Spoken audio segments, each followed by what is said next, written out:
ਹੁਣ ਪਤਾ ਲੱਗ ਗਿਆ। ਜੇ ਹੁਣ ਪਤਾ ਲੱਗ ਗਿਆ ਹੁਣ ਹੀ ਸ਼ਰਮ ਕਰ ਲਓ, ਛੱਡ ਦਿਓ ਇਸ ਪ੍ਰਥਾ ਨੂੰ, ਮਾਫੀ ਮੰਗੋ ਗੁਰੂ ਤੋਂ, ਅਕਾਲ ਪੁਰਖ ਤੋਂ ਕਿ ਅਸੀਂ ਸਾਨੂੰ ਪਤਾ ਨਹੀਂ ਸੀ, ਹੁਣ ਪਤਾ ਲੱਗ ਗਿਆ ਕਿ ਤੇਰਾ ਦਾਇਰਾ ਬੜਾ ਵਿਸ਼ਾਲ ਸੀ। ਪਰ ਜਦੋਂ ਇਹਨਾਂ ਨੇ ਮੁਲਾਜ਼ਮ ਤੋਂ ਉਹਨਾਂ ਨੂੰ ਜਥੇਦਾਰ ਬਣਾਇਆ ਤਖਤਾਂ ਦੇ, ਉਦੋਂ ਨਾ ਇਹਨਾਂ ਨੂੰ ਸ਼ਰਮ ਆਈ ਨਾ ਉਹਨਾਂ ਨੂੰ ਸ਼ਰਮ ਆਈ ਪੰਜਾਂ ਨੂੰ ਵੀ ਅਸੀਂ ਜੇ ਜਥੇਦਾਰੀ ਲੈਣੀ ਆ ਤੇ ਤਨਖਾਹ ਛੱਡੀਏ ਜੀ। ਪਤਾ ਨਹੀਂ ਕਿਹੜਿਆਂ ਕੰਨਾਂ ਦੇ ਨਾਲ ਸੁਣ ਕੇ ਤੇ ਚੁੱਪ ਹੋ ਗਏ ਕਿ ਅਸੀਂ ਤੁਹਾਡੇ ਮੁਲਾਜ਼ਮ ਹੈ, ਤੁਸੀਂ ਸਾਡੇ ਮੁਲਾਜ਼ਮ ਹੋ। ਉਹ ਪਤਾ ਨਹੀਂ ਇਹਨਾਂ ਦੇ ਕੰਨਾਂ 'ਚ ਰੂੰ ਪਿਆ ਸੀ ਜਾਂ ਤੇਲ ਪਿਆ ਸੀ, ਇਹ ਕਿਵੇਂ ਸੁਣ ਗਏ ਇਸ ਗੱਲ। ਇਹ ਜਿਹੜੀਆਂ ਪਰੰਪਰਾਵਾਂ ਬਾਦਲ ਚਲਾ ਰਿਹਾ ਨੇ, ਇਹਦੀਆਂ ਘਰ ਦੀਆਂ ਨੇ, ਇਹਦੀਆਂ ਆਪਣੀਆਂ ਬਣਾਈਆਂ ਹੋਈ ਨੇ, ਇਹ ਗੁਰੂ ਦੀਆਂ ਨੇਗੀਆਂ। ਸਿੱਖ ਸੰਗਤਾਂ ਨੂੰ ਸੁਚੇਤ ਹੋਣ ਦੀ ਲੋੜ ਆ। 15 ਸਾਲ ਤੋਂ ਬੜੀ ਵੱਡੀ ਸਰਕਾਰ ਜਿਹੜੀ ਉਹਦਾ ਪੈਸਾ ਬੇਸ਼ੁਮਾਰ ਪਤਾ ਨਹੀਂ ਕਿਹੜੇ ਖੂਹ 'ਚ ਪਾਈ ਜਾ ਰਿਹਾ ਕਿ ਜਥੇਦਾਰ ਸਾਹਿਬ ਨੂੰ ਜਦੋਂ ਤਾਂ ਵਿਰਾਜਮਾਨ ਕਰਨਾ ਹੁੰਦਾ ਉਦੋਂ ਤਾਂ ਦਸਤਾਰਾਂ ਭੇਟ ਕੀਤੀਆਂ ਜਾਂਦੀਆਂ ਨੇ, ਵੱਖ-ਵੱਖ ਸੰਸਥਾਵਾਂ ਆ ਕੇ ਇੱਕ ਜਥੇਦਾਰ ਦੇ ਰੂਪ 'ਚ ਵਸਾਜਿਆ ਜਾਂਦਾ ਹੈ। ਪਰ ਜਦੋਂ ਉਤਾਰਨਾ ਹੁੰਦਾ ਉਸ ਲਈ ਮੁਲਾਜ਼ਮਾਂ ਵਾਲੀ ਕਰਦੇ ਨੇ, ਛੁੱਟੀ ਕਰ ਦਿੰਦੇ ਨੇ, ਜਿਸ ਤਰੀਕੇ ਦੇ ਨਾਲ ਗਿਆਨੀ ਹਰਪ੍ਰੀਤ ਸਿੰਘ ਹੁਣਾਂ ਦਾ ਆਪਾਂ ਵੇਖਿਆ ਹੈ। 1925 ਜਿਹੜਾ ਐਕਟ ਬਣਿਆ ਅਕਾਲ ਤਖਤ ਤੋਂ ਕਈ ਸਦੀਆਂ ਪਹਿਲਾਂ ਦਾ ਬਣਿਆ। ਇਹ ਪ੍ਰਕਾਸ਼ ਸਿੰਘ ਬਾਦਲ ਦਾ ਆਪਣਾ ਬਣਾਇਆ ਨਿਯਮ, ਆਪਣਾ ਬਣਾਇਆ ਕਾਨੂੰਨ ਹੈ। ਜਦੋਂ ਉਹਨੂੰ ਫਾਇਦਾ ਹੁੰਦਾ ਹੋਵੇ ਤਾਂ ਉਦੋਂ ਉਹਨੂੰ ਵਰਤ ਲੈਂਦਾ, ਜਦੋਂ ਨਾ ਹੁੰਦਾ ਹੋਵੇ ਤਾਂ ਉਦੋਂ ਕਾਨੂੰਨ ਦਾ ਸਹਾਰਾ ਲੈ ਲੈਂਦਾ। ਇਹ ਪੰਥ ਤੇ ਗ੍ਰੰਥ ਦਾ ਸਿਧਾਂਤ ਜਿਹੜਾ ਇਹ ਸਿੱਧਕੀ ਸਿੱਖਾਂ ਦੇ ਹਿੱਸੇ ਆਇਆ, ਜਿਹੜੇ ਸੀਸ ਤਲੀ ਤੇ ਲੈ ਕੇ ਤੇ ਗੁਰੂ ਸਾਹਿਬ ਦੇ ਚਰਨਾਂ 'ਚ ਹਾਜ਼ਰ ਹੋਏ ਜੀ। ਇਹ ਤਨਖਾਹ ਲੈਣ ਵਾਲਿਆਂ ਦੇ ਹਿੱਸੇ ਨਹੀਂ ਆਏ। ਇਹਨਾਂ ਦੇ ਵਿੱਚ ਐਕਟ ਦੇ ਵਿੱਚ ਵੀ ਇਹ ਬੜਾ ਸਪਸ਼ਟ ਆ ਕਿ ਗੁਰੂ ਦਾ ਪੈਸਾ, ਗੁਰੂ ਦੀ ਗੋਲਕ ਦਾ ਪੈਸਾ, ਗੁਰੂ ਦੀ ਗੋਲਕ ਦਾ ਸੋਨਾ, ਗੁਰੂ ਦੀ ਜ਼ਮੀਨ, ਇਹਦਾ ਸੇਵਾ ਸੰਭਾਲ ਹੋ ਸਕਦਾ ਪਰ ਵੇਚਿਆ ਨਹੀਂ ਜਾ ਸਕਦਾ। ਪਰ ਇਸ ਬੰਦੇ ਨੇ 20 ਭਜਾ ਦਿੱਤੀ।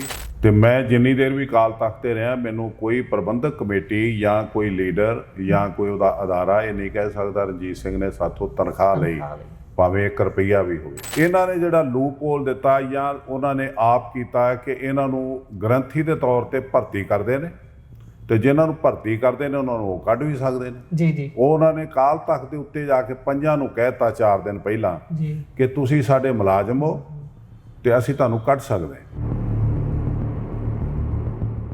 ਸਤਿ ਸ਼੍ਰੀ ਅਕਾਲ ਜੀ। ਪੰਜਾਬੀ ਰੇਡੀਓ ਤੇ ਪੰਜਾਬੀ ਟੀਵੀ USA ਵੇਖਣਾ ਤੇ ਸੁਣਨਾ ਤੁਸੀਂ ਸਾਰੇ ਸ਼ੁਰੂ ਕਰ ਚੁੱਕੇ ਹੋ। ਜਦੋਂ ਵੀ ਗੱਲ ਪੰਥ, ਪੰਜਾਬ ਜਾਂ ਪੰਥਕ ਸ਼ਬਦ ਨੂੰ ਲੈ ਕੇ ਹੁੰਦੀ ਹੈ ਤਾਂ ਬਹੁਤ ਸਾਰੀਆਂ ਧਿਰਾਂ, ਬਹੁਤ ਸਾਰੀਆਂ ਤਸਵੀਰਾਂ ਸਾਹਮਣੇ ਆ ਜਾਂਦੀਆਂ ਨੇ। ਪੰਥ ਤੇ ਪੰਜਾਬ ਨੂੰ ਵੱਖਰਾ ਕਰਕੇ ਦੇਖਿਆ ਨਹੀਂ ਜਾ ਸਕਦਾ, ਕਿਉਂਕਿ ਇਹ ਪੰਥ ਹੀ ਹੈ ਜਿਹੜਾ ਲੜਦਾ ਰਿਹਾ ਹੈ ਪੰਜਾਬ ਦੀਆਂ ਵੱਖ-ਵੱਖ ਹੋਣ ਵਾਲੇ ਸੰਘਰਸ਼ਾਂ ਲਈ, ਪੰਜਾਬ ਦੇ ਵਿੱਚ ਵੱਖ-ਵੱਖ ਆਈਆਂ ਹੋਈਆਂ ਮੁਸੀਬਤਾਂ ਦੇ ਲਈ। ਸੋ ਗੱਲਬਾਤ ਖੁੱਲੀ ਕਰਾਂਗੇ। ਸਾਡੇ ਨਾਲ ਇਸ ਸਮੇਂ ਜਥੇਦਾਰ ਭਾਈ ਰਣਜੀਤ ਸਿੰਘ ਜੀ ਮੌਜੂਦ ਹੋਣਗੇ। ਉਹਨਾਂ ਦਾ ਫਤਿਹ ਦੇ ਨਾਲ ਸਾਂਝ ਪਾ ਕੇ ਸਵਾਗਤ ਕਰਦੇ ਹਾਂ, ਫਿਰ ਇੱਕ ਇੱਕ ਕਰਕੇ ਸਾਰੇ ਸਵਾਲ ਲਵਾਂਗੇ। ਵਾਹਿਗੁਰੂ ਜੀ ਕਾ ਖਾਲਸਾ, ਵਾਹਿਗੁਰੂ ਜੀ ਕੀ ਫਤਿਹ ਜੀ। ਸਭ ਤੋਂ ਪਹਿਲਾਂ ਜਥੇਦਾਰ ਸਾਹਿਬ ਇਸ ਗੱਲ ਦਾ ਜ਼ਰੂਰ ਜ਼ਿਕਰ ਕਰਿਓ ਕਿ 2 ਦਸੰਬਰ ਨੂੰ ਅਕਾਲ ਤਖਤ ਸਾਹਿਬ ਦੀ ਫਸੀਲ ਤੋਂ ਜਿਹੜੇ ਫੈਸਲੇ ਸੁਣਾਏ ਜਾਂਦੇ ਨੇ, ਬਹੁਤ ਲੋਕ ਉਸ ਨੂੰ 2 ਤਰੀਕਿਆਂ ਨਾਲ ਤੋਲ ਰਹੇ ਨੇ। ਇੱਕ ਕਾਨੂੰਨ ਦੀ ਅੱਖ ਨਾਲ ਕਿ ਕਾਨੂੰਨੀ ਤੌਰ ਤੇ ਸਾਡੀਆਂ ਮਾਨਤਾਵਾਂ ਰੱਦ ਹੋ ਸਕਦੀਆਂ ਨੇ। ਦੂਸਰੀ ਅੱਖ ਹੈ ਉਸ ਅਕਾਲ ਤਖਤ ਸਾਹਿਬ ਦੀ ਧਰਮ ਵਾਲੀ ਅੱਖ, ਜਿਹਦੇ ਤੋਂ ਕੋਈ ਅਛੂਤਾ ਨਹੀਂ ਹੈ। ਤੁਸੀਂ ਕੀ ਸੋਚਦੇ ਹੋ ਕਿ ਇਸ ਨੂੰ ਧਰਮ ਦੀ ਤੱਕੜੀ 'ਚ ਤੋਲਿਆ ਜਾਵੇ ਫੈਸਲਿਆਂ ਨੂੰ, ਜਾਂ ਫਿਰ ਕਾਨੂੰਨ ਦੀ ਨਜ਼ਰ ਨਾਲ ਦੇਖਣਾ ਜ਼ਰੂਰੀ ਹੈ? ਜਿਹੜਾ ਅਕਾਲ ਤਖਤ ਆ ਉਹ ਕਿਸੇ ਵੀ ਕਾਨੂੰਨ ਦੇ ਦਾਇਰੇ 'ਚ ਨਹੀਂ ਆਉਂਦਾ, ਨਾ ਉਹਦੀਆਂ ਪਰੰਪਰਾਵਾਂ ਆਉਂਦੀਆਂ। ਇਹ ਪ੍ਰਕਾਸ਼ ਸਿੰਘ ਬਾਦਲ ਦਾ ਆਪਣਾ ਬਣਾਇਆ ਨਿਯਮ, ਆਪਣਾ ਬਣਾਇਆ ਕਾਨੂੰਨ ਹੈ। ਜਦੋਂ ਉਹਨੂੰ ਫਾਇਦਾ ਹੁੰਦਾ ਹੋਵੇ ਤਾਂ ਉਦੋਂ ਉਹਨੂੰ ਵਰਤ ਲੈਂਦਾ, ਜਦੋਂ ਨਾ ਹੁੰਦਾ ਹੋਵੇ ਤਾਂ ਉਦੋਂ ਕਾਨੂੰਨ ਦਾ ਸਹਾਰਾ ਲੈ ਲੈਂਦਾ। ਅਸਲ 'ਚ ਅਕਾਲ ਤਖਤ ਸਾਹਿਬ ਜਿਹੜਾ ਇਹ ਮੀਰੀ ਪੀਰੀ ਦਾ ਸਿਧਾਂਤ ਸਿਰਫ ਤੇ ਸਿਰਫ ਅਕਾਲ ਪੁਰਖ ਦਾ ਹੈ। ਅਕਾਲ ਤਖਤ ਤੋਂ ਜਿਹੜੀ ਵੀ ਜਦੋਜਹਿਦ ਜਾਂ ਕੁਰਬਾਨੀ ਹੋਈ ਉਹ ਗੁਰੂ ਸਾਹਿਬਾਂ ਨੇ ਗੁਰੂ ਕਾਲ ਤੋਂ ਲੈ ਕੇ ਜਦੋਜਹਿਦ ਜਾਂ ਕੁਰਬਾਨੀਆਂ ਹੋਈਆਂ ਉਹ ਅਕਾਲ ਪੁਰਖ ਦੇ ਆਸ਼ੇ ਅਨੁਸਾਰ ਹੋਈਆਂ, ਨਾ ਕਿ ਔਰੰਗਜ਼ੇਬ ਦੇ ਆਸ਼ੇ ਅਨੁਸਾਰ ਹੋਈਆਂ। ਤੇ ਜਿਹੜੀ ਵੀ ਜਦੋਜਹਿਦ ਜਾਂ ਸ਼ਹਾਦਤ ਹੋਈ ਤੇ ਉਹ ਗੁਰੂ ਸਾਹਿਬ ਜੀ ਨੇ ਕੀਤੀ, ਤੇ ਕੀਤੀ ਜਹਾਂਗੀਰ ਨਾਲ, ਔਰੰਗਜ਼ੇਬ ਨਾਲ, ਸ਼ਾਹਜਹਾਨ ਨਾਲ।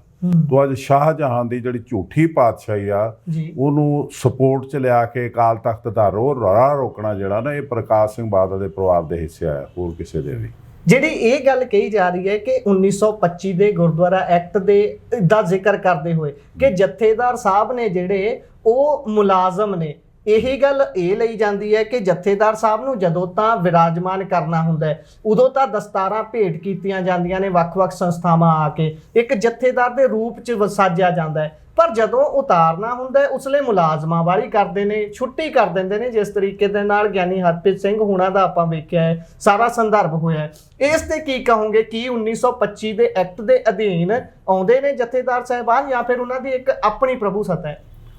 1925 ਜਿਹੜਾ ਐਕਟ ਬਣਿਆ ਅਕਾਲ ਤਖਤ ਤੋਂ ਕਈ ਸਦੀਆਂ ਪਹਿਲਾਂ ਦਾ ਬਣਿਆ। ਪੰਥ ਤੇ ਗ੍ਰੰਥ ਦਾ ਸਿਧਾਂਤ ਕਈ ਸਦੀਆਂ ਪਹਿਲਾਂ ਦਾ ਬਣਿਆ ਜੀ। ਇਹ ਐਕਟ ਜਿਹੜਾ ਸਰਕਾਰ ਦੇ ਅਧੀਨ ਹੈ, ਜਿਹੜੀਆਂ ਪਦਵੀਆਂ ਨੇ ਤੇ ਜਿਹੜੀਆਂ ਪਰੰਪਰਾਵਾਂ ਨੇ ਤੇ ਜਿਹੜਾ ਮਿਸ਼ਨ ਆ ਜਾਂ ਸਿਧਾਂਤ ਆ ਉਹ ਗੁਰੂ ਸਾਹਿਬ ਦੇ ਆਸ਼ੇ ਅਨੁਸਾਰ ਚੱਲਦਾ। ਕਦੀ ਵੀ ਜਿਹੜੀ ਸੈਂਟਰ ਸਰਕਾਰ ਆ ਜਾਂ ਪਾਰਲੀਮੈਂਟ ਆ ਉਹਦਾ ਲਾ ਜਾਂ ਉਹਦਾ ਸੰਵਿਧਾਨ ਸਾਡੇ ਗੁਰੂ ਸਾਹਿਬ ਜੀ ਦੇ ਬਣਾਏ ਹੋਏ ਨਿਯਮ ਜਾਂ ਸਿਧਾਂਤ ਦੇ ਵਿੱਚ ਦਖਲਅੰਦਾਜ਼ੀ ਨਹੀਂ ਕਰ ਸਕਦਾ। ਇਹ ਸੰਵਿਧਾਨ ਦੇ ਵਿੱਚ ਲਿਖਿਆ ਹੋਇਆ। ਇਹ ਨਿਰੋਲ ਇੱਕ ਪਰਿਵਾਰ ਆਪਣੀ ਪ੍ਰਭੂ ਸੱਤਾ ਨੂੰ ਦਾ ਡੰਕਾ ਵਜਾਉਣ ਲਈ ਪਰੰਪਰਾਵਾਂ ਜਿਹੜਾ ਪੰਥ ਬਣਾ ਗਿਆ ਦਸਮ ਪਾਤਸ਼ਾਹ ਪਰਿਵਾਰ ਵਾਰ ਕੇ ਉਹਦਾ ਨਾਸ ਮਾਰਨ ਲਈ ਆਪਣਾ ਪਰਿਵਾਰ ਪਾਲਦਾ ਪਿਆ, ਹੋਰ ਕੋਈ ਗੱਲ ਨਹੀਂ। ਇਹ ਸਿੱਖ ਸੰਗਤਾਂ ਨੂੰ ਇਹਨਾਂ ਤੋਂ ਸੁਚੇਤ ਹੋਣ ਦੀ ਲੋੜ ਆ, ਪਰੰਪਰਾਵਾਂ ਦੀ ਸਿਧਾਂਤਾਂ ਦੀ ਜਾਣਕਾਰੀ ਲੈਣ ਦੀ ਲੋੜ ਆ, ਨਾ ਕਿ ਇਹਨਾਂ ਦੀਆਂ ਗੱਲਾਂ 'ਚ ਆਉਣ ਦੀ ਲੋੜ ਆ। ਜਦੋਂ ਜਥੇਦਾਰ ਜਿਹੜਾ ਅਕਾਲ ਤਖਤ ਆ, ਹਾਂਜੀ, ਕੱਲਾ ਜਥੇਦਾਰ ਅਕਾਲ ਤਖਤ ਨਹੀਂ, ਕੋਈ ਪਦਵੀ ਹੁੰਦੀ। ਪੰਜ ਪੰਥ ਤੇ ਗ੍ਰੰਥ, ਪੰਜਾਂ ਪਿਆਰਿਆਂ ਦਾ ਸੰਵਿਧਾਨ ਜਿਹੜਾ ਗੁਰੂ ਗੋਬਿੰਦ ਸਿੰਘ ਜੀ ਨੇ 1699 ਵਿੱਚ ਬਣਾਇਆ ਜੀ। ਇਹ ਪੰਥ ਤੇ ਗ੍ਰੰਥ ਦਾ ਸਿਧਾਂਤ ਜਿਹੜਾ ਇਹ ਸਿੱਧਕੀ ਸਿੱਖਾਂ ਦੇ ਹਿੱਸੇ ਆਇਆ, ਜਿਹੜੇ ਸੀਸ ਤਲੀ ਤੇ ਲੈ ਕੇ ਤੇ ਗੁਰੂ ਸਾਹਿਬ ਦੇ ਚਰਨਾਂ 'ਚ ਹਾਜ਼ਰ ਹੋਏ ਜੀ। ਇਹ ਤਨਖਾਹ ਲੈਣ ਵਾਲਿਆਂ ਦੇ ਹਿੱਸੇ ਨਹੀਂ ਆਇਆ ਜੀ ਜੀ। ਇਹ ਜਿਹੜਾ ਪੰਥ ਤੇ ਗ੍ਰੰਥ ਦਾ ਸਿਧਾਂਤ ਆ, ਇਹਨੂੰ ਗੁਰੂ ਸਾਹਿਬ ਜੀ ਨੇ ਕਿਹਾ ਕਿ ਖਾਲਸਾ ਮੇਰੋ ਪਿੰਡ ਪ੍ਰਾਣ, ਖਾਲਸਾ ਮੇਰੀ ਜਾਨ ਕੀ ਜਾਨ। ਗੁਰੂ ਆਪਨ ਪਉ ਖਾਲਸੇ ਦੀਨਾ, ਦੁਤੀਆ ਰੂਪ ਸਤਿਗੁਰੂ ਗ੍ਰੰਥਾ। ਗੁਰੂ ਗ੍ਰੰਥ ਤੇ ਗੁਰੂ ਪੰਥ ਦਾ ਸਿਧਾਂਤ ਨੂੰ ਦਸਮ ਪਾਤਸ਼ਾਹ ਨੇ ਆਪ ਮੱਥਾ ਟੇਕਿਆ ਜੀ ਜੀ। ਫਿਰ ਜਿਹ ਬਿਦ ਪੌਲ ਗੁਰਦਈ ਤਿਹ ਬਿਦ ਤਿਨ ਸਿਉ ਲੀਨ, ਆਪ ਤਿਨਕਾ ਚੇਲਾ ਭਇਆ ਇਉਂ ਸਤਿਗੁਰੂ ਕੀਨ। ਗੁਰੂ ਸਾਹਿਬ ਨੇ ਅਖੀਰਲੇ ਸਮੇਂ ਸਿੱਖਾਂ ਨੂੰ ਕਿਹਾ ਸੀ ਕਿ ਮੇਰੀ ਆਤਮਾ ਗ੍ਰੰਥ ਵਿੱਚ, ਪ੍ਰਾਣ ਪੰਥ ਵਿੱਚ, ਮੇਰੀ ਆਤਮਾ ਦੇ ਦਰਸ਼ਨ ਕਰਨੇ ਹੋਣ ਤੇ ਦਸਮ ਪਾਤਸ਼ਾਹ ਦਸਾਂ ਪਾਤਸ਼ਾਹਾਂ ਦੀ ਬਾਣੀ ਗੁਰੂ ਗ੍ਰੰਥ ਸਾਹਿਬ ਚੋਂ ਕਰਿਓ ਜੀ। ਜੇ ਮੇਰੇ ਸਰੀਰ ਦੇ ਦਰਸ਼ਨ ਕਰਨੇ ਹੋ ਤਾਂ ਪੰਜਾਂ ਚੋਂ ਕਰਿਓ। ਰਹਿਤਨਾਮਿਆਂ ਵਿੱਚ ਇਹਦਾ ਜ਼ਿਕਰ ਆਉਂਦਾ, ਆਗਿਆ ਗ੍ਰੰਥ ਕੀ ਦੀਦਾਰ ਖਾਲਸੇ ਕਾ। ਤੋ ਇਹ ਜਿਹੜੀਆਂ ਪਰੰਪਰਾਵਾਂ ਬਾਦਲ ਚਲਾ ਰਿਹਾ ਨੇ, ਇਹਦੀਆਂ ਘਰ ਦੀਆਂ ਨੇ, ਇਹਦੀਆਂ ਆਪਣੀਆਂ ਬਣਾਈਆਂ ਹੋਈਆਂ ਨੇ, ਇਹ ਗੁਰੂ ਦੀਆਂ ਨੇਗੀਆਂ। ਸਿੱਖ ਸੰਗਤਾਂ ਨੂੰ ਸੁਚੇਤ ਹੋਣ ਦੀ ਲੋੜ ਆ। 15 ਸਾਲ ਤੋਂ ਬੜੀ ਵੱਡੀ ਸਰਕਾਰ ਜਿਹੜੀ ਉਹਦਾ ਪੈਸਾ ਬੇਸ਼ੁਮਾਰ ਪਤਾ ਨਹੀਂ ਕਿਹੜੇ ਖੂਹ 'ਚ ਪਾਈ ਜਾ ਰਿਹਾ, ਉਹਦੀਆਂ ਜ਼ਮੀਨਾਂ ਬਰਬਾਦ ਕਰੀ ਜਾ ਰਿਹਾ, ਕਿਤੇ ਲੀਜ਼ 'ਤੇ ਦੇ ਰਿਹਾ, ਕਿਤੇ ਆਪ ਲੈ ਰਿਹਾ, ਕਿਤੇ ਟਰਾਂਸਫਰ ਕਰ ਰਿਹਾ ਜਾਇਦਾਦਾਂ ਨੂੰ। 12-12 ਕਰੋੜ ਦਾ ਕਿੱਲਾ 30-35 ਲੱਖ ਦੇ ਕਿੱਲੇ ਨਾਲ ਉਹ ਤਬਦੀਲ ਕਰਕੇ ਤੇ ਪੈਸੇ ਕਮਾ ਰਿਹਾ ਹੈ, ਤੇ ਕਿਤੇ ਵੇਚ ਰਿਹਾ, ਨਿਲਾਮ ਕਰ ਰਿਹਾ। ਨੋਟਿਸ ਇਹਨਾਂ 'ਚ ਆ ਰਹੇ ਨੇ। ਇਹ ਤੇ ਐਕਟ ਵੀ ਇਜਾਜ਼ਤ ਨਹੀਂ ਦਿੰਦਾ ਕਿ ਤੁਸੀਂ ਗੁਰੂ ਦੀ ਜ਼ਮੀਨ ਜਾਂ ਗੁਰੂ ਦਾ ਸੋਨਾ ਜਾਂ ਗੁਰੂ ਦਾ ਪੈਸਾ ਵੇਚੋ ਜੀ। ਤੋ ਇਹਨਾਂ ਦੇ ਵਿੱਚ ਐਕਟ ਦੇ ਵਿੱਚ ਵੀ ਇਹ ਬੜਾ ਸਪਸ਼ਟ ਹੈ ਕਿ ਗੁਰੂ ਦਾ ਪੈਸਾ, ਗੁਰੂ ਦੀ ਗੋਲਕ ਦਾ ਪੈਸਾ, ਗੁਰੂ ਦੀ ਗੋਲਕ ਦਾ ਸੋਨਾ, ਗੁਰੂ ਦੀ ਜ਼ਮੀਨ, ਇਹਦਾ ਸੇਵਾ ਸੰਭਾਲ ਹੋ ਸਕਦਾ, ਪਰ ਵੇਚਿਆ ਨਹੀਂ ਜਾ ਸਕਦਾ। ਪਰ ਇਸ ਬੰਦੇ ਨੇ 20 ਭਜਾ ਦਿੱਤੀ। ਸਾਡੀ ਕੌਮ ਤੇ ਕੁੰਭ ਕਰਨ ਦੀ ਨੀਂਦ ਤੇ ਸੁੱਤੀ ਹੋਈ ਹੈ। ਮੈਂ ਤਾਂ 99 ਦਾ ਲੋਕਾਂ ਨੂੰ ਜਗਾ ਰਿਹਾ, ਪਰ ਰੇ ਜਨ ਉਥਾਰੇ ਦੱਬਿਓਂ ਸੁੱਤਿਆਂ ਗਈ ਵਹਾਏ। ਮੈਨੂੰ ਲੱਗਦਾ ਹੈ ਕਿ ਸਾਡੀ ਸੁੱਤਿਆਂ ਹੀ ਬੀਤ ਜਾਊਗੀ। ਜਦੋਂ ਤੁਸੀਂ 1999 ਦੇ ਵਿੱਚ ਕਹਿੰਦੇ ਹੋ ਪੰਥ ਨੂੰ ਕਿ ਭਾਈ ਤੁਸੀਂ ਇਕੱਠੇ ਹੋ ਜਾਓ, ਆਪਾਂ ਵਿਸਾਖੀ ਤੋਂ ਬਾਅਦ ਸਾਰਾ ਕੁਝ ਨਿਬੇੜ ਲਵਾਂਗੇ, ਉਸ ਤੋਂ ਬਾਅਦ ਜੋ ਪ੍ਰਕਰਨ ਚੱਲਦਾ ਤੁਹਾਨੂੰ ਵੀ ਅਕਾਲ ਤਖਤ ਸਾਹਿਬ ਦੇ ਉਸ ਲਾਂਭੇ ਕਰਨ ਦੀ ਕਵਾਇਤ ਸ਼ੁਰੂ ਹੁੰਦੀ ਹੈ। ਇਹ ਸਭ ਦੇ ਵਿੱਚ ਜੇਕਰ ਫੇਸ ਤਾਂ ਬਾਦਲ ਨੇ, ਪਰ ਕੋਈ ਲੱਗਦਾ ਕਿ ਪਿੱਛੇ ਸੈਂਟਰ ਸਰਕਾਰ ਕੰਮ ਕਰਦੀ ਹੈ ਜਾਂ ਪਿੱਛੋਂ ਕੋਈ ਵੱਡਾ ਚਿਹਰਾ ਹੋਰ ਹੋ ਸਕਦਾ? ਕਿਹਨੂੰ ਦੇਖਦੇ ਹੋ ਤੁਸੀਂ? ਸਿਰਫ ਤੇ ਸਿਰਫ ਪ੍ਰਕਾਸ਼ ਸਿੰਘ ਬਾਦਲ ਇਕੱਲੇ। ਹਾਂ, ਇੱਕ ਤਾਂ ਕਦੀ ਵੀ ਜਿਹੜੇ 5 ਪਿਆਰੇ ਹੁੰਦੇ ਨੇ, 5 ਸਿੰਘ ਸਾਹਿਬਾਨ ਜਿਹਨਾਂ ਨੂੰ ਅਸੀਂ ਕਹਿੰਦੇ, ਉਹ ਤਨਖਾਹਦਾਰ ਨਹੀਂ ਹੁੰਦੇ ਜੀ ਜੀ ਜੀ। ਤੇ ਮੈਂ ਜਿੰਨੀ ਦੇਰ ਵੀ ਅਕਾਲ ਤਖਤ ਤੇ ਰਿਹਾ, ਮੈਨੂੰ ਕੋਈ ਪ੍ਰਬੰਧਕ ਕਮੇਟੀ ਜਾਂ ਕੋਈ ਲੀਡਰ ਜਾਂ ਕੋਈ ਉਹਦਾ ਅਦਾਰਾ ਇਹ ਨਹੀਂ ਕਹਿ ਸਕਦਾ ਰਣਜੀਤ ਸਿੰਘ ਨੇ ਸਾਥੋਂ ਤਨਖਾਹ ਲਈ, ਭਾਵੇਂ 1 ਰੁਪਈਆ ਵੀ ਹੋਵੇ ਜੀ ਜੀ, ਜਾਂ ਭੱਤਾ ਲਿਆ ਜੀ, ਜਾਂ ਪੈਟਰੋਲ ਲਿਆ ਗੱਡੀ ਦਾ ਜਾਂ ਗੱਡੀ ਲਈ ਜੀ, ਜਾਂ ਕਿਸੇ ਬਹਾਨੇ ਕੋਈ ਖਰਚੇ ਪਾ ਕੇ ਕਿਰਾਇਆ ਜਹਾਜ਼ ਦਾ ਜਾਂ ਟ੍ਰੇਨ ਦਾ ਪਾ ਕੇ ਉਹ ਬਿੱਲ ਲਿਆ, ਅਸੀਂ ਨਹੀਂ ਲਿਆ ਜੀ। ਤੋ ਅੱਜ ਜਿਹੜੇ ਗ੍ਰੰਥੀ ਨੇ ਇਹਨਾਂ ਨੇ ਜਿਹੜਾ ਲੂਪ ਹੋਲ ਦਿੱਤਾ ਜਾਂ ਉਹਨਾਂ ਨੇ ਆਪ ਕੀਤਾ ਕਿ ਇਹਨਾਂ ਨੂੰ ਗ੍ਰੰਥੀ ਦੇ ਤੌਰ ਤੇ ਭਰਤੀ ਕਰਦੇ ਨੇ, ਤੇ ਜਿਨ੍ਹਾਂ ਨੂੰ ਭਰਤੀ ਕਰਦੇ ਨੇ ਉਹਨਾਂ ਨੂੰ ਉਹ ਕੱਢ ਵੀ ਸਕਦੇ ਨੇ। ਜੀ ਜੀ। ਉਹ ਉਹਨਾਂ ਨੇ ਅਕਾਲ ਤਖਤ ਦੇ ਉੱਤੇ ਜਾ ਕੇ ਪੰਜਾਂ ਨੂੰ ਕਹਿਤਾ 4 ਦਿਨ ਪਹਿਲਾਂ ਜੀ ਕਿ ਤੁਸੀਂ ਸਾਡੇ ਮੁਲਾਜ਼ਮ ਹੋ ਤੇ ਅਸੀਂ ਤੁਹਾਨੂੰ ਕੱਢ ਸਕਦੇ ਹਾਂ। ਪਰ ਇਹ ਗੱਲ ਠੀਕ ਹੈ ਕਿ ਉਹ ਮੁਲਾਜ਼ਮ ਨੇ, ਜੀ ਜੀ, ਪਰ ਜਦੋਂ ਇਹਨਾਂ ਨੇ ਮੁਲਾਜ਼ਮ ਤੋਂ ਉਹਨਾਂ ਨੂੰ ਜਥੇਦਾਰ ਬਣਾਇਆ ਤਖਤਾਂ ਦੇ, ਉਦੋਂ ਨਾ ਇਹਨਾਂ ਨੂੰ ਸ਼ਰਮ ਆਈ ਨਾ ਉਹਨਾਂ ਨੂੰ ਸ਼ਰਮ ਆਈ ਪੰਜਾਂ ਨੂੰ ਵੀ ਅਸੀਂ ਜੇ ਜਥੇਦਾਰੀ ਲੈਣੀ ਆ ਤੇ ਤਨਖਾਹ ਛੱਡੀਏ ਜੀ, 10-9 ਦੀ ਕਿਰਤ ਜਿਹੜੀ ਆ ਸਾਡੀ ਜਿੰਨੀ ਕੁ ਹੈਗੀ ਉਹ ਤੋਂ ਗੁਜ਼ਾਰਾ ਕਰੀਏ। ਜੇ ਨਹੀਂ ਸਰਦਾ ਵੀ ਅਸੀਂ ਦੋਵੇਂ ਟਾਈਮ ਗੁਰੂ ਦੀ ਹਜ਼ੂਰੀ 'ਚ ਸੇਵਾ ਕਰਦੇ ਹਾਂ, ਸਾਨੂੰ ਪੈਸਿਆਂ ਦੀ ਜ਼ਰੂਰਤ ਹੈ, ਤੇ ਫਿਰ ਆਪਣੀ ਗ੍ਰੰਥੀਪੁਣਾ ਰੱਖੀ ਰੱਖੋ ਜੀ, ਜਥੇਦਾਰੀ ਨਾ ਲਓ। ਜੀ ਜੀ। ਇਹ ਜਿਹੜੀਆਂ ਪਰੰਪਰਾਵਾਂ ਨੇ ਸਾਡੇ ਗ੍ਰੰਥੀ ਰਹੇ ਨੇ ਭਾਈ ਸਾਹਿਬ ਭਾਈ ਮਨੀ ਸਿੰਘ ਜੀ, ਉਹ ਤਨਖਾਹ ਨਹੀਂ ਸੀ ਲੈਂਦੇ ਜੀ। ਬਾਬਾ ਬੁੱਢਾ ਜੀ ਉਹ ਤਨਖਾਹ ਨਹੀਂ ਸੀ ਲੈਂਦੇ। ਇਹ ਪਰੰਪਰਾਵਾਂ ਨਿਭਾਉਣ ਵਾਲੇ ਸੀਸ ਦੇ ਕੇ ਸਰੀਰ ਦੇ ਦਾਨ ਦੇ ਕੇ ਉਹਨਾਂ ਨਿਭਾਈਆਂ ਨੇ, ਤਾਂ ਗੁਰੂ ਘਰ ਚੱਲੇ ਨੇ, ਤਾਂ ਉਹਨਾਂ ਦੇ ਸਿਧਾਂਤ ਕਾਇਮ ਨੇ, ਤਾਂ ਸਾਡੀ ਹਿਸਟਰੀ ਬਣੀ ਹੈ ਜੀ। ਪਰ ਜਥੇਦਾਰ ਸਾਹਿਬ ਇਸ ਗੱਲ ਦਾ ਜ਼ਰੂਰ ਜ਼ਿਕਰ ਕਰਿਓ, ਹੁਣ ਜਿਸ ਤਰੀਕੇ ਦੀ ਇਹ ਸਾਰੀ ਕੜੀ ਘੁਲ ਚੁੱਕੀ ਹੈ, ਬਹੁਤ ਦੁਵਿਧਾ ਦੇ ਵਿੱਚ ਹੈ ਪੰਥ ਵੀ। ਜਿਹੜੇ ਲੋਕ ਸੋਚਦੇ ਸੀ ਕਿ ਅਕਾਲੀ ਦਲ ਪੰਜਾਬ ਦੀ ਪੰਥ ਦੀ ਨੁਮਾਇੰਦਾ ਜਮਾਤ ਹੈ, ਉਹ ਹੱਕਾਂ ਦੀ ਗੱਲ ਕਰਦੀ ਹੈ, ਪਰ ਜਿਹੜੇ ਐ ਸਮਝ ਧਾਰ 'ਚ ਫਸੇ ਹੋਏ ਲੋਕ ਨੇ, ਕੀ ਕਹੋਗੇ, ਹੱਲ ਕਿੱਥੇ ਪਿਆ ਹੈ ਉਹਨਾਂ ਦਾ? ਅਸੀਂ ਨਹੀਂ ਸਮਝਦੇ ਕਿ ਲੋਕ ਮੱਝ ਧਾਰ 'ਚ ਫਸੇ ਹੋਏ ਨੇ। ਮੱਝ ਧਾਰ 'ਚ ਫਸਿਆ ਹੋਇਆ ਇਹ ਪੰਥ ਦੇ ਗ੍ਰੰਥ ਦਾ ਸਿਧਾਂਤ ਜਿਹੜਾ ਜਿਹਨੂੰ ਨਿਭਾ ਰਹੇ ਨੇ ਗ੍ਰੰਥੀ ਸਿੰਘ, ਇਹ ਮੱਝ ਧਾਰ 'ਚ ਫਸੇ ਹੋਏ ਨੇ, ਇਹ ਦੁਬਧਾ 'ਚ ਫਸੇ ਹੋਏ ਨੇ ਜੀ। ਇਹ ਪਤਾ ਨਹੀਂ ਕਿਹੜਿਆਂ ਕੰਨਾਂ ਦੇ ਨਾਲ ਸੁਣ ਗਏ ਜੀ ਜੀ, ਇਹ ਪਤਾ ਨਹੀਂ ਕਿਹੜਿਆਂ ਕੰਨਾਂ ਦੇ ਨਾਲ ਸੁਣ ਕੇ ਤੇ ਚੁੱਪ ਹੋ ਗਏ ਕਿ ਅਸੀਂ ਤੁਹਾਡੇ ਮੁਲਾਜ਼ਮ ਹੈ। ਇਹ ਮੈਨੂੰ ਸਮਝ ਨਹੀਂ ਆਈ ਕਿ ਜਦੋਂ ਪ੍ਰਬੰਧਕ ਕਮੇਟੀ ਦੇ ਐਗਜ਼ੈਕਟਿਵ ਨੇ ਇਹਨਾਂ ਨੂੰ ਕਿਹਾ ਅਕਾਲ ਤਖਤ ਤੇ ਜਾ ਕੇ ਕਿ ਤੁਸੀਂ ਸਾਡੇ ਮੁਲਾਜ਼ਮ ਹੋ, ਉਹ ਪਤਾ ਨਹੀਂ ਇਹਨਾਂ ਦੇ ਕੰਨਾਂ 'ਚ ਰੂੰ ਪਿਆ ਸੀ ਜਾਂ ਤੇਲ ਪਿਆ ਸੀ, ਇਹ ਕਿਵੇਂ ਸੁਣ ਗਏ ਉਸ ਗੱਲ ਨੂੰ?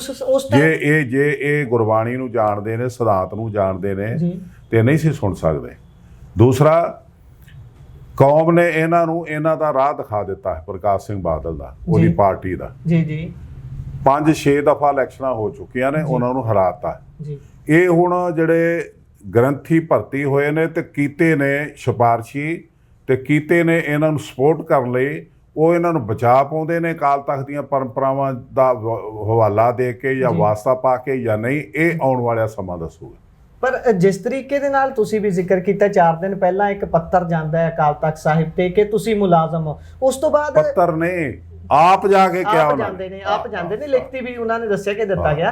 ਤੇ ਉਸ ਟਾਈਮ ਜਦੋਂ ਜਥੇਦਾਰ ਰਘਵੀਰ ਸਿੰਘ ਜੀ ਕਹਿੰਦੇ ਨੇ ਕਿ ਮੈਨੂੰ ਨਹੀਂ ਪਤਾ ਸੀ, ਮੈਨੂੰ ਇਸ ਗੱਲ ਦਾ ਇਲਮ ਨਹੀਂ ਸੀ ਕਿ ਸਾਡੀ ਜਿਹੜੀ ਕਿਆ ਸੁਣਿਆ ਉਹ ਅਕਾਲ ਤਖਤ ਸਾਹਿਬ ਦੀਆਂ 4 ਦੀਵਾਰੀ ਦੇ ਅੰਦਰ ਹੀ ਹੈ, ਬਾਹਰ ਨਹੀਂ ਜਾਂਦਾ। ਹੁਣ ਪਤਾ ਲੱਗ ਗਿਆ, ਜੇ ਹੁਣ ਪਤਾ ਲੱਗ ਗਿਆ, ਹੁਣ ਹੀ ਸ਼ਰਮ ਕਰ ਲਓ, ਛੱਡ ਦਿਓ ਇਸ ਪ੍ਰਥਾ ਨੂੰ, ਮਾਫੀ ਮੰਗੋ ਗੁਰੂ ਤੋਂ, ਅਕਾਲ ਪੁਰਖ ਤੋਂ ਕਿ ਸਾਨੂੰ ਪਤਾ ਨਹੀਂ ਸੀ, ਹੁਣ ਪਤਾ ਲੱਗ ਗਿਆ ਕਿ ਤੇਰਾ ਦਾਇਰਾ ਬੜਾ ਵਿਸ਼ਾਲ ਸੀ, ਤੇਰਾ ਦਾਇਰਾ ਵਿਸ਼ਵ ਦੇ ਵਿੱਚ ਚੱਲਦਾ ਸੀ, ਇਹਨਾਂ ਨੇ ਅਕਾਲ ਤਖਤ ਤੇ ਕਮੇਟੀ ਦੇ ਕੰਪਲੈਕਸ ਦੇ ਅੰਦਰ ਕਰ ਦਿੱਤਾ, ਅਸੀਂ ਉਹਦੀ ਮਾਫੀ ਮੰਗਦੇ ਹਾਂ, ਅਸੀਂ ਛੱਡ ਰਹੇ ਹਾਂ, ਹੁਣ ਹੀ ਛੱਡ ਦਿਓ। ਫਿਰ ਫੈਸਲੇ ਕੌਣ ਕਰੂ, ਕੌਣ ਪਹੁੰਚਾਊਗਾ? ਫੈਸਲੇ ਅਕਾਲ ਪੁਰਖ ਕਰੂਗਾ ਜਿਹਦੇ ਹੁਕਮ ਨਾਲ ਪੰਥ ਸਾਜਿਆ।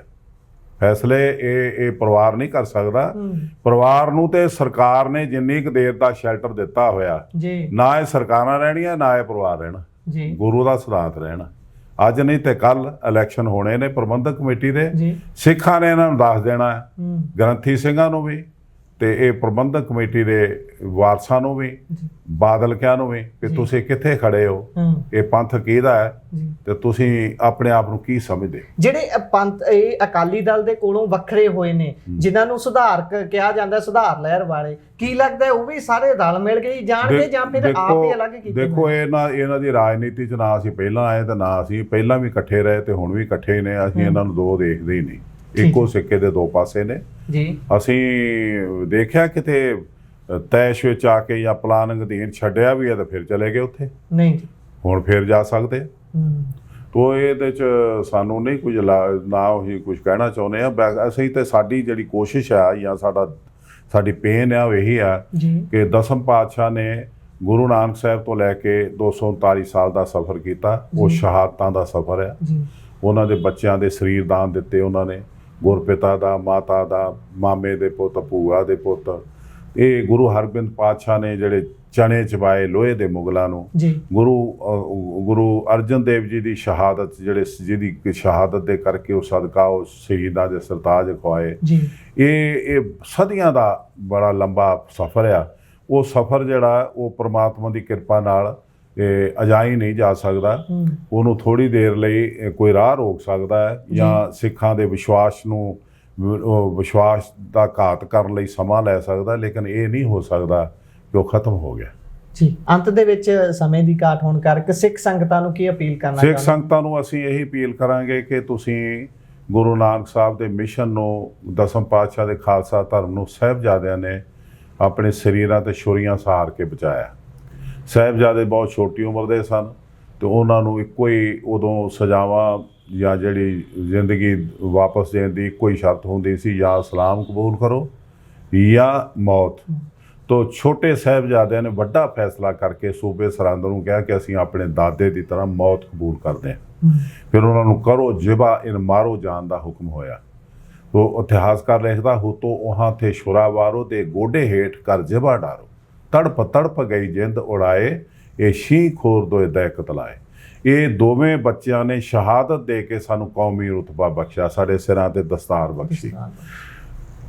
ਉਸ ਸ਼ਹਾਦਤ ਤੋਂ ਬਾਅਦ 7 ਸਦੀਆਂ ਦੀ ਜਿਹੜੀ ਛੱਟ ਸੀ ਗੁਲਾਮੀ ਦੀ, ਉਹ ਬੰਦਾ ਸਿੰਘ ਬਹਾਦਰ ਨੇ ਖ਼ਤਮ ਕੀਤੀ। ਤੋ ਇਹ ਬਹੁਤ ਵੱਡੀ ਹਿਸਟਰੀ ਆ, ਬਹੁਤ ਵੱਡਾ ਇਤਿਹਾਸ ਹੈ। ਇਹਨੂੰ ਸਾਹਿਬਜ਼ਾਦਿਆਂ ਨੇ ਜਿਹੜਾ ਸਾਨੂੰ ਉਜਾਗਰ ਕੀਤਾ ਖਾਲਸਾ ਧਰਮ ਆਪਣੇ ਗੁਰਪਿਤਾ ਦਾ ਸ਼ਹੀਦ ਹੋ ਕੇ, ਉਹਨੂੰ ਬਚਾਉਣਾ ਸਾਡੀ ਜ਼ਿੰਮੇਵਾਰੀ ਹੈ। ਜੀ ਅਸੀਂ ਅੱਜ ਆਪਣੀ ਕੇਵਲ ਮੱਤ ਦਾ ਦਾਨ ਦੇ ਕੇ ਉਹਨੂੰ ਬਚਾ ਸਕਦੇ ਹਾਂ। ਸਾਨੂੰ ਸਿਰ ਦੇਣ ਦੀ ਵੀ ਲੋੜ ਨਹੀਂ। ਜੀ ਮੱਤ ਦਾ ਦਾਨ ਦੇ ਕੇ, ਇੱਕ ਪਰਚੀ ਦੇ ਕੇ ਬਚਾ ਸਕਦੇ ਹਾਂ। ਸਾਡੇ ਪੁਰਾਤਨ ਸਿੱਖਾਂ ਨੇ ਕੱਲ੍ਹ ਦੀਆਂ ਗੱਲਾਂ ਨੇ, ਨਰੈਣੂ ਮਹੰਤ ਨੂੰ ਵਡਾਂਗਾ ਕਰਵਾ ਕੇ, ਗੋਲੀਆਂ ਖਾ ਕੇ ਆਜ਼ਾਦ ਕਰਵਾਏ ਗੁਰਦੁਆਰੇ। ਅੱਜ ਸਾਨੂੰ ਸਿਰਫ ਪਰਚੀ ਪਾ ਕੇ। ਮੈਂ ਸੰਗਤਾਂ ਨੂੰ ਅਪੀਲ ਕਰੂੰਗਾ, ਭਾਵੇਂ ਉਹ ਵਿਦੇਸ਼ ਦੇ ਵਿੱਚ ਨੇ ਭਾਵੇਂ ਦੇਸ਼ ਦੇ ਵਿੱਚ ਨੇ, ਹਰੇਕ ਸਿੱਖ ਆਪਣੀ ਜ਼ਿੰਮੇਵਾਰੀ ਸਮਝ ਕੇ ਇੱਕ ਵੋਟ ਬਣਵਾਵੇ ਤੇ ਵੋਟ ਪੋਲ ਕਰੇ। ਜਿਹੜੇ ਸਿੱਖ ਬਾਹਰ ਬੈਠੇ ਨੇ, ਉਹਨਾਂ ਦਾ ਫਰਜ਼ ਬਣਦਾ ਕਿ ਆਪਣੇ ਭੈਣ ਭਰਾ ਰਿਸ਼ਤੇਦਾਰਾਂ ਨੂੰ ਮਜਬੂਰ ਕਰਨ ਕਿ ਸਾਨੂੰ ਧਰਮ ਪਿਆਰਾ ਹੈ। ਪਹਿਲਾਂ ਧਰਮ ਦੀ ਦੇਖ ਰੇਖ ਕਰੋ, ਭਾਵੇਂ ਕੋਈ ਕਾਂਗਰਸੀ, ਭਾਵੇਂ ਕੋਈ ਅਕਾਲੀ, ਭਾਵੇਂ ਕੋਈ ਆਮ ਆਦਮੀ ਪਾਰਟੀ, ਭਾਵੇਂ ਕੋਈ ਬਸਪਾ 'ਚ, ਭਾਵੇਂ ਕੋਈ ਕਾਮਰੇਡ ਆ। ਇਹ ਪਾਰਟੀਆਂ ਨੂੰ ਪਿੱਛੇ ਛੱਡ ਕੇ ਜਿਹੜੇ ਗੁਰੂ ਦੇ ਅੱਗੇ ਸਾਡਾ ਸਿਰ ਨਿਮਦਾ, ਜਿਹਦੇ ਗੁਰੂ ਅੱਗੇ ਸਾਡਾ ਮਰਨਾ ਪਰਨਾ ਹੁੰਦਾ, ਦੁੱਖ ਸੁੱਖ ਹੁੰਦਾ, ਉਸ ਗੁਰੂ ਦੇ ਮਿਸ਼ਨ ਨੂੰ ਬਚਾ ਲਈਏ। ਤੋ ਉਹਦੇ ਲਈ ਅਸੀਂ ਸਿੱਖਾਂ ਨੂੰ ਪ੍ਰੋਮਿਸ ਕਰਦੇ ਹਾਂ, ਸਿੱਖ ਕੌਮ ਨਾਲ, ਕਿ ਅਸੀਂ ਨਰੋਲ ਗੁਰੂ ਦੀ ਹੀ ਸੇਵਾ ਕਰਾਂਗੇ।